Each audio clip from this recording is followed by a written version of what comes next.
Čaute, vítajte u ďalšieho videa, kde si povieme, akú ďalšiu novinku máme na našom gladiátore a verte, že vás to bude zaujímať. Tou novinkou je komunikačná jednotka T-Box, ktorá vám zaisťuje prenos dát medzi vašou štvorkolkou a aplikáciou CF Motorride. Je to nezávislá jednotka, ktorá sa len pripojí na elektroinštaláciu stroja, funguje prostredníctvom verejnej siete, čo znamená, že potrebujete na ňu mobilné dáta, aby vedela správne fungovať. Poďme sa v dnešnom videu pozrieť na to, ako to vlastne celé funguje a čo na to vlastne všetko potrebujem. Prečo hovorím o T-Boxe, alebo som sa až teraz rozhodol pre T-Box? Preto, lebo vyšla nová aktualizácia pre TFT displeje, kde nám pribudla kolónka CF Motoplay a to vám práve chcem ukázať. Začneme tým, čo vlastne všetko potrebujeme na to, aby nám to fungovalo. Tak ako vám už je určite jasné, potrebujeme komunikačnú jednotku T-Box, telefón. Čo sa týka telefónu, tak je úplne jedno, či máte iOS alebo Android. Treba si stiahnuť iba túto aplikáciu CF Motorride. Samozrejme, tá aplikácia je bezplatná. Tak otvoríme si aplikáciu. Pre tých, ktorí ešte nemáte v podstate túto aplikáciu alebo vôbec ešte nemáte T-Box, po stiahnutí aplikácie bude potrebné zadať VIN číslo vášho stroja do tej aplikácie a vlastne tam si spravíte registračku.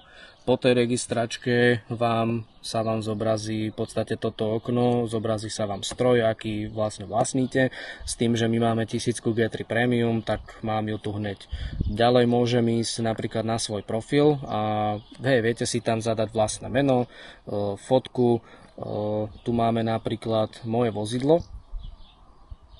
Keď si pozriem, áno, mám tu svoju šporkolku, ukazuje mi pekný stav paliva, napätie, aký je to stroj, VIN číslo, kód motora, najazdené kilometre, spotrebu, v prípade, ak potrebujem užívateľský manuál a je tu OTA. OTA vlastne je, tam vám nabehne aktualizácia. My sme aktualizovali 7-palcový TFT displej, ale vôbec toto nebolo potrebné, keďže tá aplikácia si spravila všetko sama. Pokiaľ nemáte nadstavené tie upozornenia vo vašom telefóne, tak tá aplikácia ich bude mať na základnej strane, to je vlastne tento zvonček. Ak by vám aj nepipol tento zvonček, kľudne choďte na môj profil, dáte moje vozidlo, vyhľadáte si OTA, ale akurát mne píše, že není potreba pre môj stroj žiadny update. Tak v podstate vám keď to ponúkne, dáte si kliknúť len ísť na novú verziu a same sa vám to pekne aktualizuje. Čo sme dosiahli v podstate tou aktualizáciou je to, že pribudla nám kolónka Motoplay, čo znamená, pokiaľ tu budem využívať navigáciu, tak telefón mi bude zrkadliť všetko na displeji, čo si následne za chvíľku aj ukážeme. Ďalej, čo vám aplikácia ponúka, je, ako som spomenul, navigácia, keďže po aktualizácii nám pribudla kolónka Motoplay, s tým, že ďalej viem si nájsť v podstate ten stroj cez GPS monitoring. Keď nájdeme vozidlo a zvolíte si mapy, ktoré vlastne máte v telefóne, buď Waze, Google Maps alebo Apple, ja si dám Google mapy a v podstate hľadám i aktuálnu polohu, kde sa momentálne štvorkolka nachádza. Vám to troška oddialím. No, trošička tam odchýlka je, ale v podstate je to stále na tej istej adrese. Ďalej vám to ponúka stopy. Keď otvoríme, toto vlastne sme testovali v okruhu dediny alebo celkovo, ako to vlastne funguje. Všetky trasy sa vám budú tuto zaznamenávať. Ja si napríklad otvorím jednu z týchto prvých a v podstate tu mám trasu z bodu A do bodu B, kade štvorkolka prešla. Mám tu presnú adresu, odkiaľ štvorkolka vyrazila, presne kam štvorkolka prišla. Celkový čas tej jazdy, celkové kilometre a najvyššiu rýchlosť, ktorú štvorkolka v podstate dosiahla. Všetky tieto trasy sa vám budú ukladať v podstate do tej jednej kolónky. Akurát, čo sa týka GPS monitoringu, ten vám ide stále. Ten si viete pozrieť hocikedy. Ten T-Box má samostatnú batériu, takže aj po odstavení stroja a úplného vypnutie stroja viete si najbližších 6 hodín ešte v podstate pozerať tieto trasy alebo údaje, ktoré vás zaujímajú, hej, čo sa týka toho stavu paliva, spotreby a podobných vecí.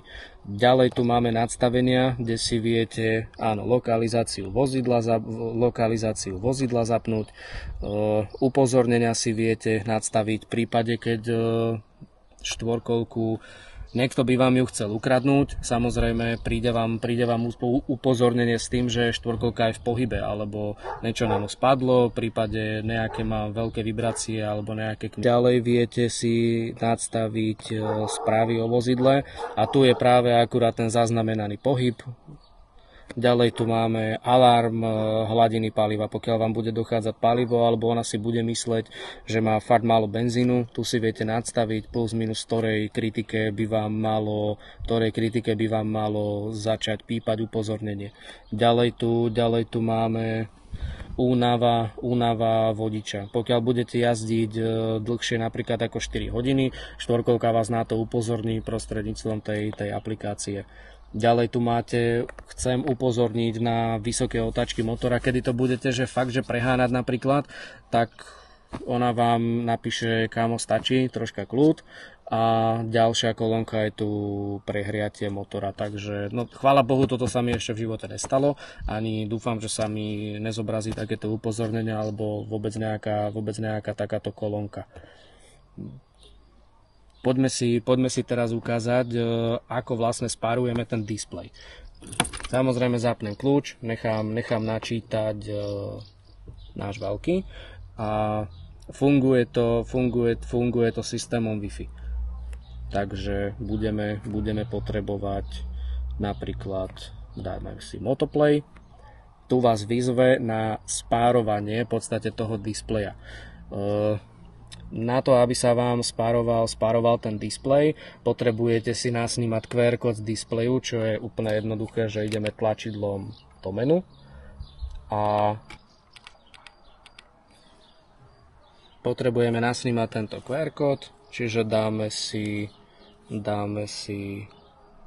pripojiť a teraz vás vyzve na skenovanie, čiže dáme skenovať a teraz nám naskenuje QR kód. Olala, čiže to, čo mám tu, tak mám aj tu.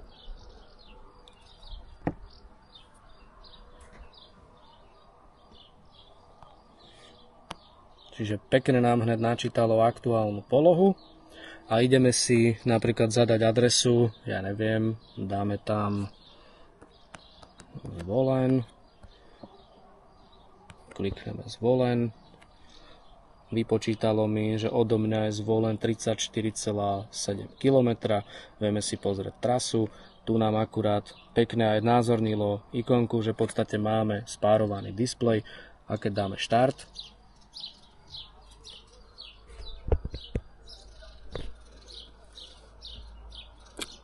funguje to.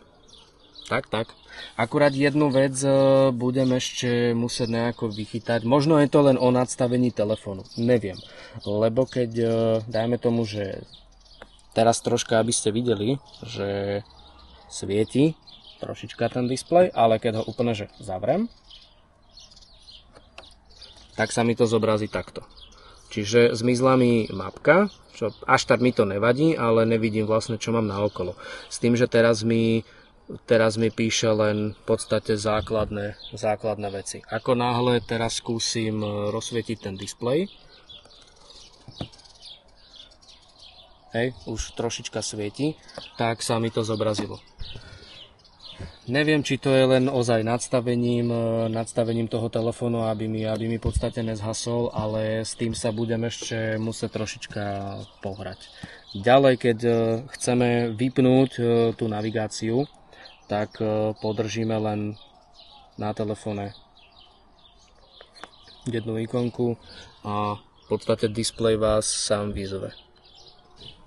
Aj keď budete mať zapnutú tú navigáciu, tak vždy základné info tu budete mať, hej, aký rýchlostný stupeň je zaradený, teda H, L, N, v akom ideme režime.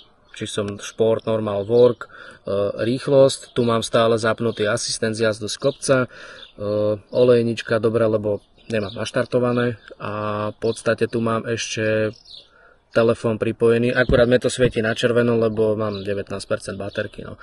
A ďalšia základná, veľmi dôležitá vec, čo mám zapnuté, či mám 4x4, alebo mám v podstate zadok.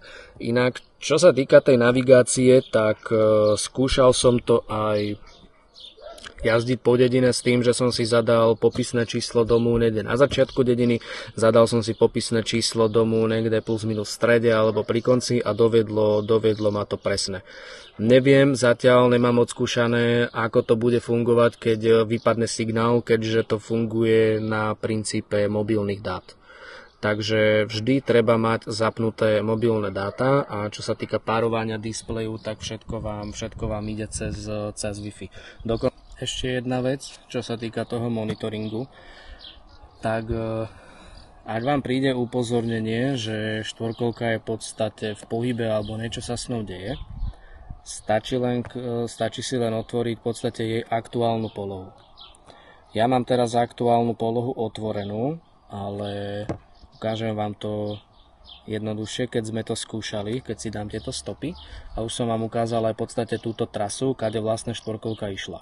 V bodu, keď prišla štvorkolka do bodu B a znova sa naštartovala, že niekto na ňu sadol a pokračuje v podstate v jazde, prišlo upozornenie. To je prvá vec. A druhá vec, celá tá hlavička sa bude pohybovať po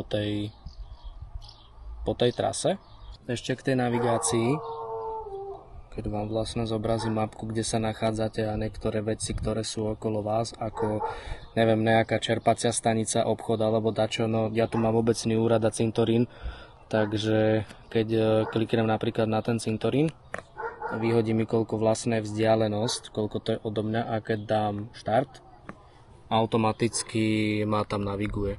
Takže nemusíte nejako zdĺhavo zadávať adresu alebo dačo, alebo v podstate čo hľadáte a vidíte na tej mapke a dá sa to označiť, kliknite len na to, ako vidíte sami, vie vás to navigovať, vypočíta vám to príchod, akurát ja som si zase zabudol nadstaviť čas, vzdialenosť koľko to je, plus minus čas, hej. Takže ďalšia vec, ako som už ukázal, keď to chcem vypnúť, len podržím a celkovo dáme len ukončiť navigáciu, dáme vypnúť, vrátime sa naspäť do aplikácie. Buď si budete pozerať nejaké základné údaje na tej appke, alebo pokiaľ to chcete vypnúť úplne, stačí to len klasicky scrollnúť alebo zavrieť kartu a displej sa vám zmení na bežný, ktorý stále poznáme. Ešte jedna dôležitá vec u štvorkolkách od CF Moto. Bude vám to fungovať na gladiátoroch X850 G3 a X1000 G3. Je úplne jedno, či budete mať traktorovú verziu alebo L7E verziu, tzv. Euro 5+. Ak sa vám aj toto video páčilo, dajte mi odber, dajte mi like, napíšte mi do komentára, čo by vás ešte zaujímalo o tomto T-boxe alebo prípade o nejakých aktualizáciách. Dúfam, že vám aj toto video pomohlo, čo sa týka toho T-boxu, na upresnenie nejakých informácií, čo to ten T-box je, ako to funguje, aká tam vyšla nová aktualizácia, plus minus ako premieta ten displej a všetky veci s týmto spojené. Vidíme sa pri ďalšom videu. Čaute.